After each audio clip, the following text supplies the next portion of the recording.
from memorable One more round of frigid temperatures with lows tonight in the low 20s and even some upper teens.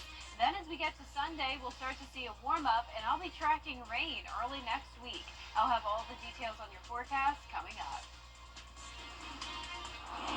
Now at 10, the suspect in a triple homicide in Wilkes County is in custody. We'll have the latest in the investigation. Plus, the show must go on. How the Augusta Ballet put on their annual Nutcracker despite challenges from Hurricane Helene. And WJBF wants to make the holidays brighter for a lot of kids. A look at the Giving Your Best Toy Drive as your news at 10 starts now. Live from Television Park, this is WJBF News Channel 6 at 10 on MeTV.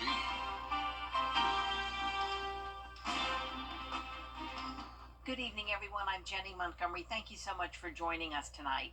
Coverage you can count on begins in Wilkes County as officers arrest a man wanted for questioning in connection to a triple homicide.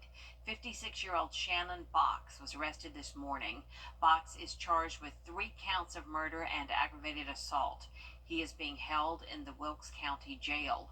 Yesterday, 3 people were found dead in a home on Mallory'sville Road in Tignall. Those victims have been identified as 55-year-old Chauncey Box, 67-year-old Brenda Lipscomb, and 55-year-old Michael Schmidt. Another person was taken to the hospital for her injuries. Her condition is unknown at this time. The temperatures are certainly taking a big drop this evening, and it's important to remember your pets. Experts say exercising in cold weather can catch your pet by surprise, so be sure to do moderate outdoor activities. You can shorten walks for your dogs and keep cats indoors during the coldest hours of the day and night. Also, keep in mind a warm vehicle engine can be an appealing heat source for outdoor feral cats, but they can also be deadly. You can check underneath your car and honk the horn before starting the engine just in case. It is time now for a quick check of the forecast with our chief meteorologist, Jenna Petracci. Well, it was a very chilly Friday for us, and as we take a look outside today, you can see we have some very clear and calm conditions along with the cold temperatures. You're taking a look at our Terry Lambert Hyundai Skyview cam now in Aiken. Temperatures are dropping off quickly, and this morning we started out very cold at 26 degrees, climbed to a high of 47. Notice on average we're in the low 60s this time of the year, so we are well below that, and already by the 10 o'clock hour we are sitting at 27 degrees in Augusta. Really hard to believe. And as we look at the dew point, notice it's only 21, so we also have some very dry air in place. So temperatures are as cold as around 26 at the moment. That's the case in Aiken, anywhere from the mid-20s to around 30 degrees so far this evening, and the temperatures are still going to drop by at least 5 more degrees. Now the good news is that at least the winds are pretty calm tonight. Unlike last night, we had the wind chill being pretty harsh, bringing us down into the teens for the feels like temperature. At least tomorrow morning you can see the winds will be completely calm. We'll be at 21 by around the 6 o'clock hour and then climb into the upper 40s in the afternoon. We'll eventually get to around 54 degrees tomorrow, so it will be warmer than it was today, and then we'll get up to 10 degrees warmer on Sunday, high of 64. Clouds and rain moving in on Monday. Coming up, I'll have a look at those rain chances as we head into next week, but back to you, Jenny. All right, Jenna, thank you. We're talking debris cleanup, the budget, and other big issues on the next edition of the Means Report. City Administrator Tamika Allen will be discussing the city's response to the storm and the new city budget and the day-to-day management of more than 2,700 employees. So the first few days, of course, outside of the storm and outside of the budget, is getting to know the employees, getting to know and express to them the expectations that the governing body has for our organization. So right now I'm in the midst of having meet and greets with all the respective employees for the city of Augusta, just to get to know them. And being there 32 years, I know many of them. However, I just want them to also hear the level of expectations and accountability that is going to be expected from everybody so that we can better meet the needs of our citizens. Steve Castle will also tell us about how debris pickup is going as the upcoming deadline approaches. That's Monday afternoon at 12:30 on the Means Report. A Christmas tradition for many people is happening tonight. News Channel 6's Isabella Moody explains.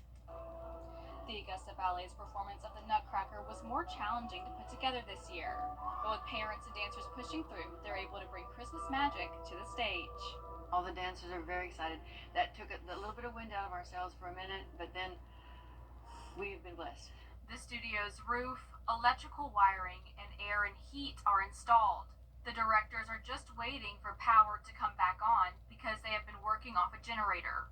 A dad who was at the studio's cleanup after Helene is proud to finally see the results of hard work. Working on generator power and being able to put together a show like this is just beyond amazing.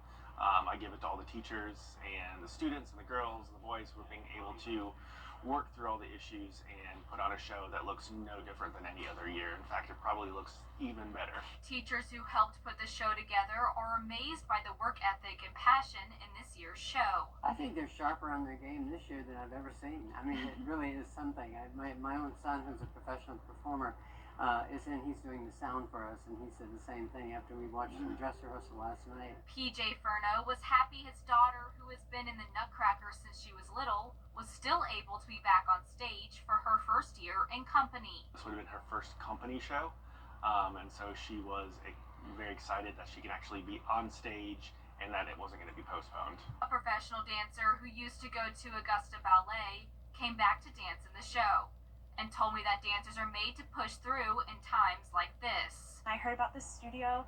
I was really concerned and really worried for the dancers because Nutcracker is such a big part of our life. Dancers were trained to be tenacious people. We love what we do, and the culture here at Augusta Ballet is one of perseverance and encouragement and positivity, and you can just see that with the entire cast. They did not let the storm ruin the joy of the show this Christmas season. In Evans, Isabella Moody, WJBF, News Channel 6.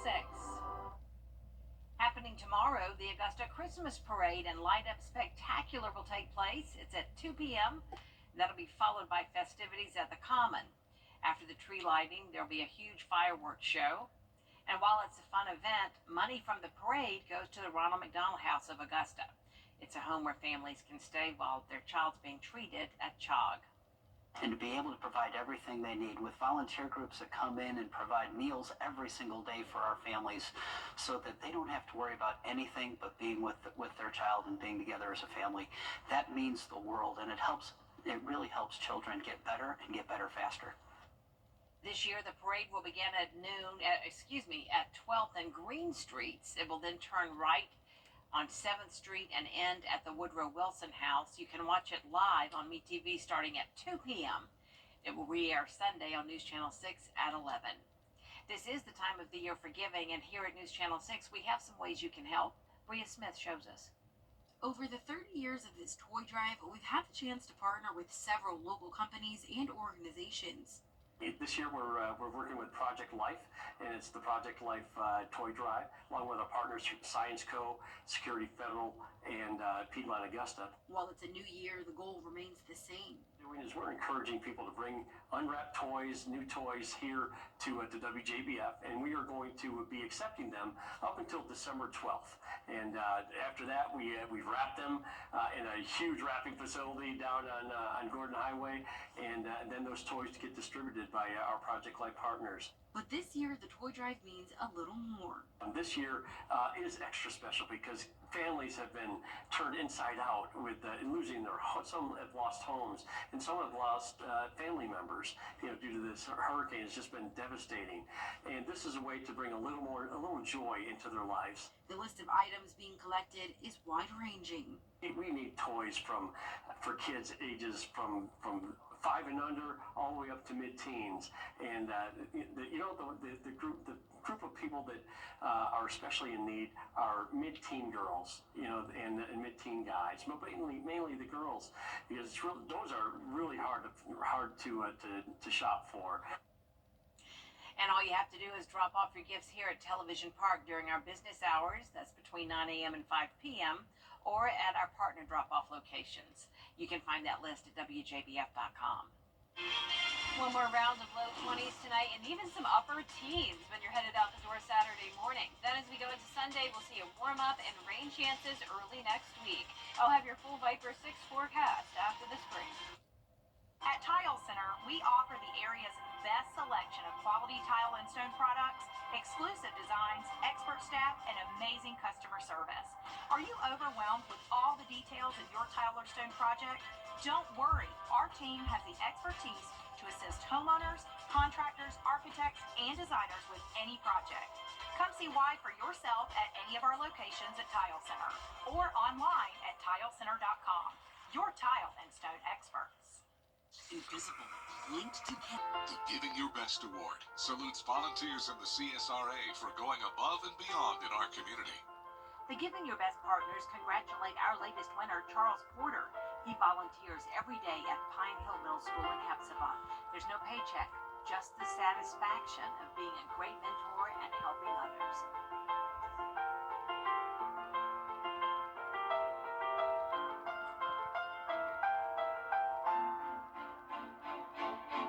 Are you suffering from sinus? Now, your most accurate forecast with WJBF Live Viper 6. Welcome back. It is a super chilly Friday night. Terry Lambert Hyundai Skyview Cam at SRP Park showing clear skies and winds are completely calm, which means our temperatures are going to really fall down drastically tonight. We're already down to 27 degrees. Wind is just 3 miles per hour, 21 as our dew point.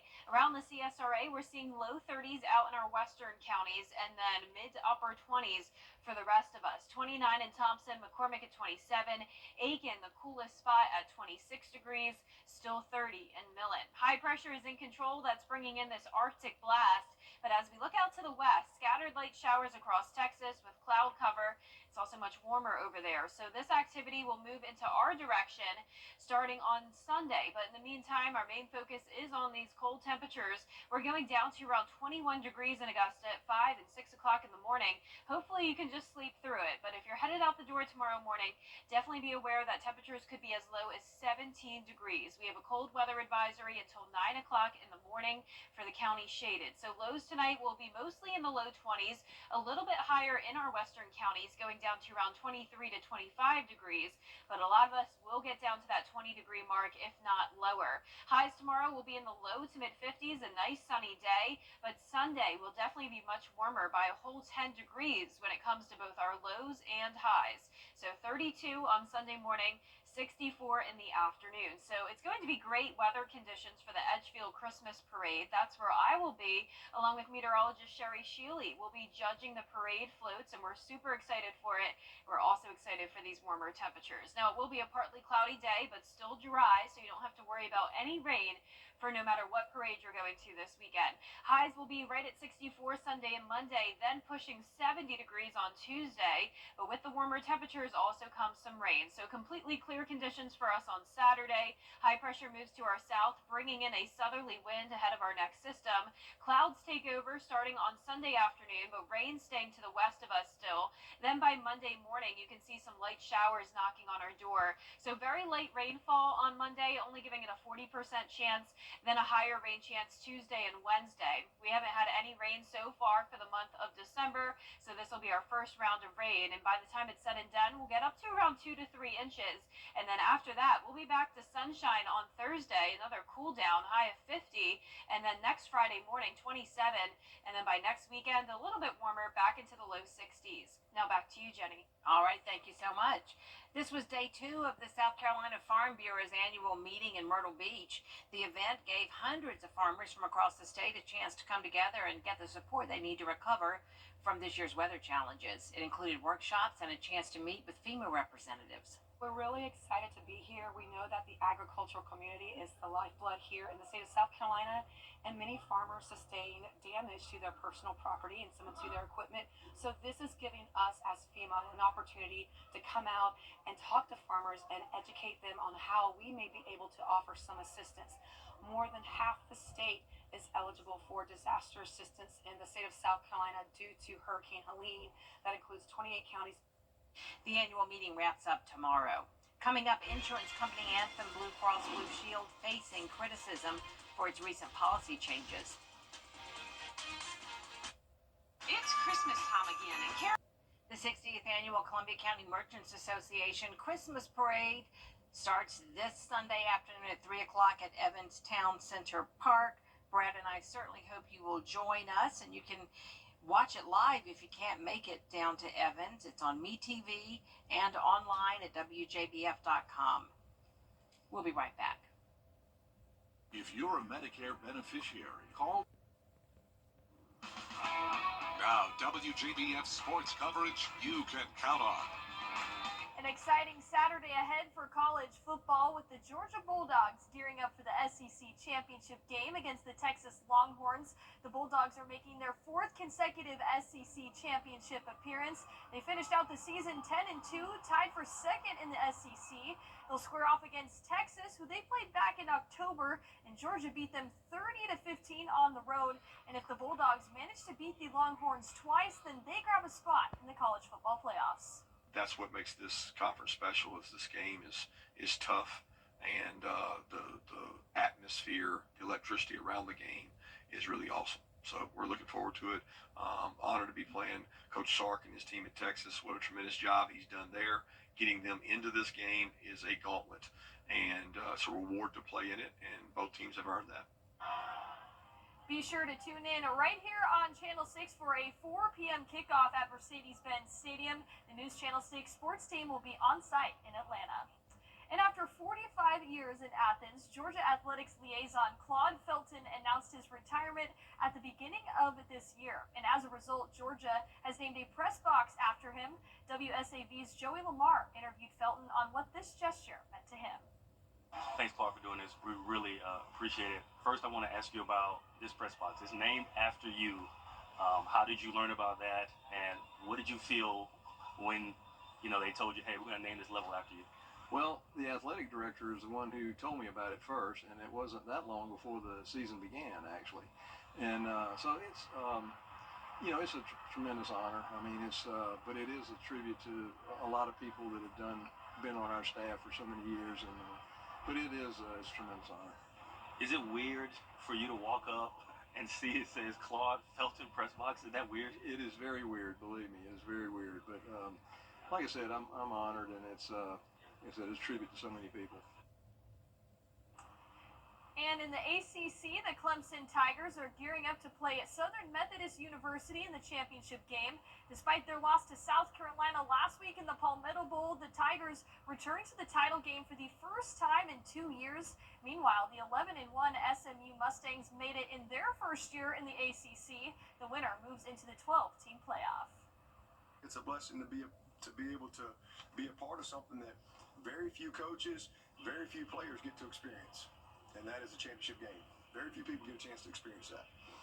So it's there's 8 Power 4 teams that are playing this weekend, and it's exciting. It's what you work all year for. And right after the SEC championship, be sure to keep those TVs on because kickoff is at 8 p.m. on Channel 6. And don't forget to tune in to our 11 o'clock newscast for our Football Friday night semifinals edition. Catch highlights from Burke County, North Augusta, and Barnwell to see who punches their ticket to the state championship. That'll do it for sports. We'll be back. Get your home ready for the holidays with Davis Appliance and Furnace. Davis Appliance and Furniture.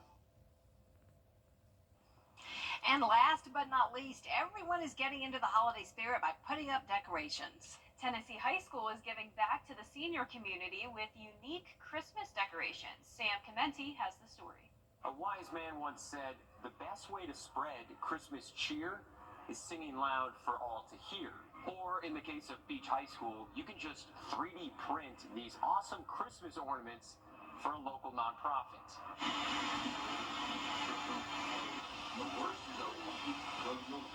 What was essentially a 1-month class project, Beach High engineering students created Christmas gifts for a nonprofit that actively works to help our most vulnerable population. I'm sure my students go, like, oh, Mr. Harris, why are you volunteering for stuff again? For a lot of them, they don't understand that the community gives so much to us, it's good for us to reach back. You give, back out to the community. I was able to take 80 of the ornaments they had ordered and deliver them, and they were so excited. At least one student in particular led the charge in rounding their ideas into Christmas form. The full name up here and then also down here. So no matter how you looked at it upside down or right side up, you can still see the logo. It feels amazing to know that like your design, your idea is kind of like getting shared with everybody else. Now, this isn't the first time Mr. Harris's class has been asked to create and engineer something for their community, and it certainly won't be their last. But it's the holiday season, and this particular project just had more meaning behind it. It was definitely very rewarding seeing the idea of it really come to life. Do you have a copy of this now for your own tree?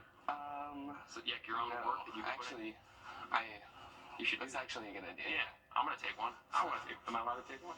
At Beach High School, Sam Chimenti. 10-day forecast, a cold Saturday morning, 21 degrees in Augusta, high of 54. Then up to 64 on Sunday, clouds moving in. Cloudy with rain Monday through Wednesday and warmer temperatures.